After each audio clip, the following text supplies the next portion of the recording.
It's a great honor to be here this morning, fellow students, members of the faculty, and witness the presentation of these awards to those who have achieved. But as I have looked at them, they don't look any different than the rest of you sitting out there. When I think of achievement, I think of the salesman who sold 2 milking machines to a farmer who only had 1 cow, and then he took the cow as a down payment.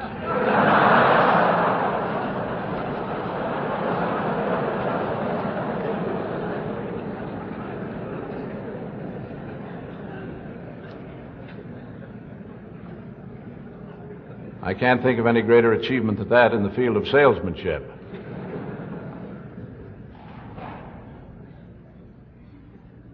I hope that someday someone with money, it won't be me of course, will make an award to the individual in the school who puts forth the greatest effort to achieve and yet doesn't make the end result.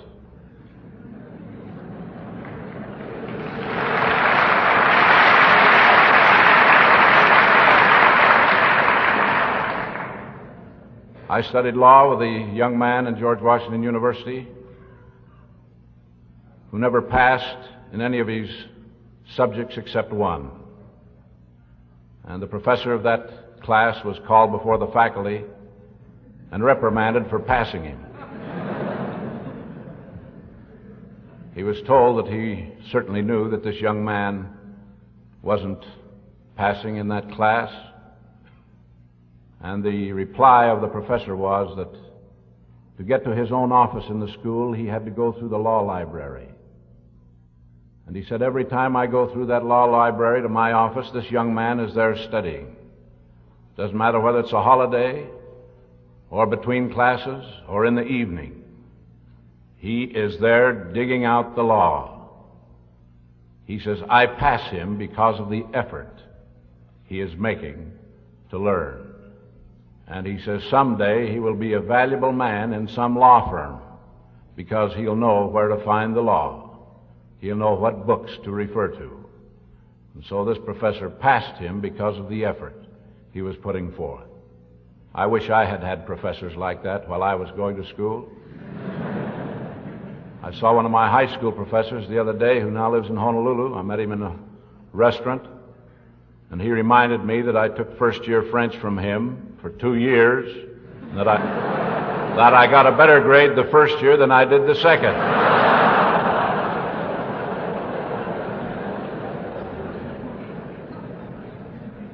It all goes to show that the battle isn't to the strong, the race to the swift, nor the battle to the strong, but to him that endureth to the end. That's achievement, endurance.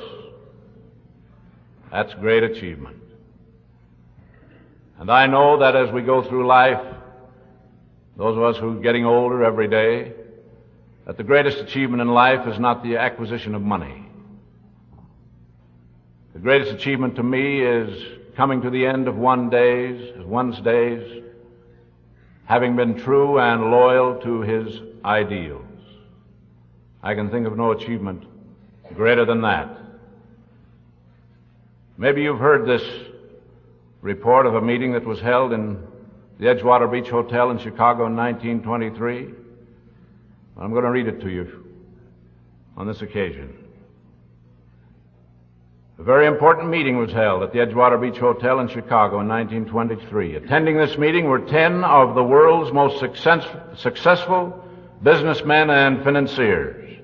Those present were the president of the largest independent steel company, the president of the National City Bank, the president of the largest utility company, the president of the largest gas company, the greatest wheat speculator, the president of the New York Stock Exchange, a member of the president's cabinet, the greatest bear in Wall Street, head of the world's greatest monopoly, president of the Bank of International Settlements.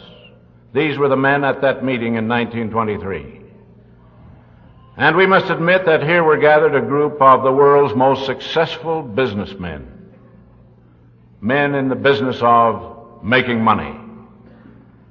At least men who had found the secret of making money.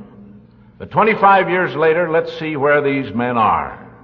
The president of the largest independent steel company, Charles Schwab, died a bankrupt and lived on borrowed money for 5 years before his death. The president of the greatest utility company, Samuel Insull, died a fugitive from justice and penniless in a foreign land. The president of the largest gas company, Howard Robeson, is now insane. The greatest wheat speculator, Arthur Cutten, died abroad insolvent. The president of the New York Stock Exchange, Richard Whitney, was recently released from Sing Sing Penitentiary. The member of the president's cabinet, Albert B. Fall, was pardoned from prison so he could die at home. The greatest bear in Wall Street, Jesse Livermore, died a suicide. The head of the greatest monopoly, Ivor Kruger, died a suicide. The president of the Bank of International Settlement, Leon Fraser, died a suicide. All of these men learned well the art of making money, but not one of them learned how to live. What an achievement in the lives of these great businessmen and financiers. All they learned was the art of making money, and generally when a man makes money, he thinks he has achieved that which is greater than any other thing on earth. Money is, of course, very necessary. It's a necessary evil. I wish I had more of it. But I would rather know how to live and have ideas and ideals to live to than acquire wealth. Because I know when I come to die that it doesn't matter how much money others may have, they won't go with any more than I go with. Achievement. It's a wonderful thing. I think now of Michael J. Dowling, young lad who fell off of a wagon in a blizzard in Michigan when he was 14 years of age, before his parents had discovered that he had fallen from the rear of the wagon. He had been frostbitten. His right leg was amputated almost to the hip, his left leg above the knee, his right arm was amputated, his left hand was amputated. Not much future for a young lad like that, was there? You know what he did? He went to the Board of County Commissioners, and he told them that if they would educate him, that he would pay them back every penny. After the last war, or during the first war rather, Mr. Dowling, who was then president of one of the largest banks in St. Paul, went to Europe to visit the soldiers, to visit those who were wounded. I remember reading that on one occasion he was in a large hotel in London, and he had these wounded soldiers in their wheelchairs down in the lobby. He was up on the mezzanine floor, and he started to ridicule them for complaining about their wounds. The fact that one had lost an eye, another had lost an arm. And he got those fellows so wrought up that they started to boo him. And then he walked over to the stairway coming down to the lobby, and he kept on telling them how fortunate they were, and they kept on booing. And finally, he sat down on one of the steps and took off his right leg. And then he kept on talking to them and telling them how well off they were. Well, they calmed down a little bit, but they continued to boo him. And then he took off his left leg. Well, the booing stopped then. But before he arrived at the bottom of the stairs, he had taken off his right arm and flipped off his left hand. And there he sat, just a stump of a body. Well, Michael Dowling was the president of one of the biggest banks in St. Paul. He married and was the father of 5 children. Now, is there anybody here complaining because they can't get an education? Because someone is more fortunate than they? Because they have some impairments or infirmities that prevent them from getting ahead? Just think of Michael Dowling. He knew how to live, and he knew how to make money, and he knew how to rear a family. And he finally died because of the exertion he underwent in encouraging the wounded soldiers of the First War. A lot of instances like that in history. When I was employed in the Senate, I remember 2 senators who were both blind, Senator Gore of Oklahoma and Senator Shaw of Minnesota, both blind. I remember Senator Shaw especially. He chewed tobacco, and I've never seen a more perfect shooter in all my life.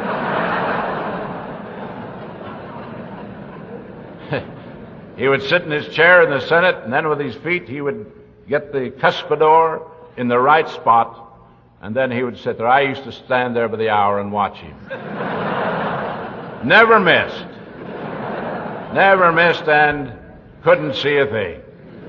But he made a basket every time. He could have been a great ball player here on the BY basketball team.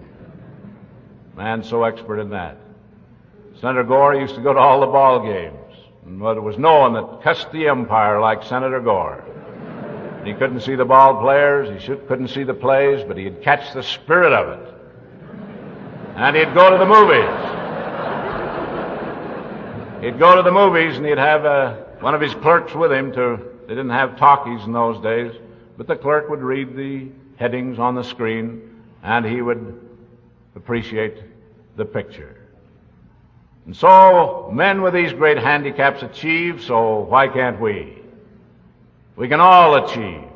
At least we can put forth the effort, and maybe we will find a professor now and again who will pass us because of the effort we're putting forth, rather than because of the grades we're not getting.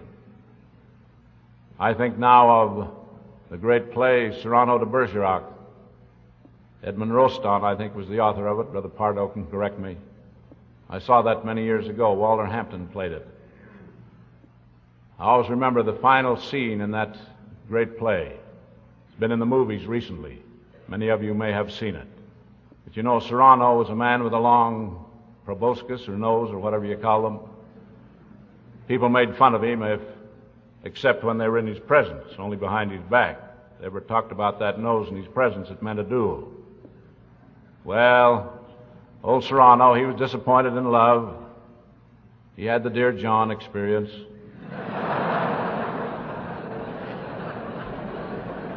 But a greater lover never lived than Cyrano. He was in love with this beautiful woman, and she thought she was in love with someone else. But at the end of the play, she is in the garden of a convent. And Cyrano, on a Saturday, would go to the convent garden and visit with her and tell her all the news. On the last visit, he arrived with his head bandaged. And she saw that he was dying. Now, up until the time he wore this bandage, he always wore a helmet. And in the helmet was a white plume. That white plume was the symbol of his ideals, symbols of his ethics, and love and war and everything he did. There he was in the garden, visiting with the woman whom he had loved and lost. And then, with his dying strength, his last breath, he stood before her and said these words as he took his sword from the scabbard, as I recall, and held it at attention. And he said, "One thing I take with me, unsullied and unbent, to sweep with grandeur the threshold of heaven as I pass, and that is ma panache, my plume." What an achievement. This man who had been disappointed in his love affairs, who had been defeated in war, who could come to the last day of his life and say with his dying breath, "I go true to my ideals." Now, brothers and sisters, we have ideals. They're the highest in the world. No one has higher ideals. No one's plume is whiter than the plume you and I wear in our helmets. Our greatest purpose in life to achieve should be to come to the last day and say with Cyrano that we take with us, clean and unsullied, our ideals. And if we can do that, indeed we will sweep with grandeur the threshold of heaven as we pass, and we will enjoy the fraternity of Him who was perfect. We all have that opportunity to achieve. There is no institution in the world better than this to give us the urge and the ambitious purpose to keep the plume white, so that it will sweep with grandeur the threshold of heaven. I congratulate those who have received these awards. I congratulate you who have not received them. One lesson necessary for all of us to learn in life is to rejoice in the other man's victory. If we can learn to rejoice in the other man's victory, then sometimes we have achieved something greater than even he or she who has received a reward for outstanding achievement in their scholastic and athletic field. I ask God to bless you all, to bless those who have received these awards, and may they appreciate those who have assisted them to achieve. I see my friend Huey Woodford down here from Australia. He has a brother who was a colonel in the Australian Army. He received the award, the Order of the British Empire, from the King. They call it the OBE. And on the occasion of the investiture, his brother said, "Of course, you know what OBE stands for, don't you?" He says it stands for Other Boys' Efforts. Wonderful. But he didn't say boys. They have an expression in the English language which isn't very good, and it begins with a B, and that's what he used. But I call it Other Boys' Efforts.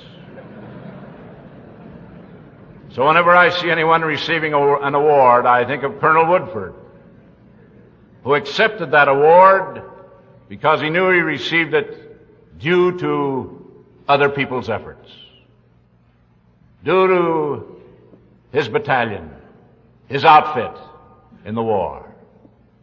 And so I know there are a lot involved in the achievement of those who have received these awards. I hope they will not be forgotten. God grant that we may be faithful and loyal to our ideals, the ideals of this institution. God bless it, that it may grow. God bless those who offer these awards, who appreciate this institution and what it affords young men and women in the way of learning the art of living, the art of achieving, the art of keeping the plume white. God bless us all, I pray in the name of Jesus Christ. Amen.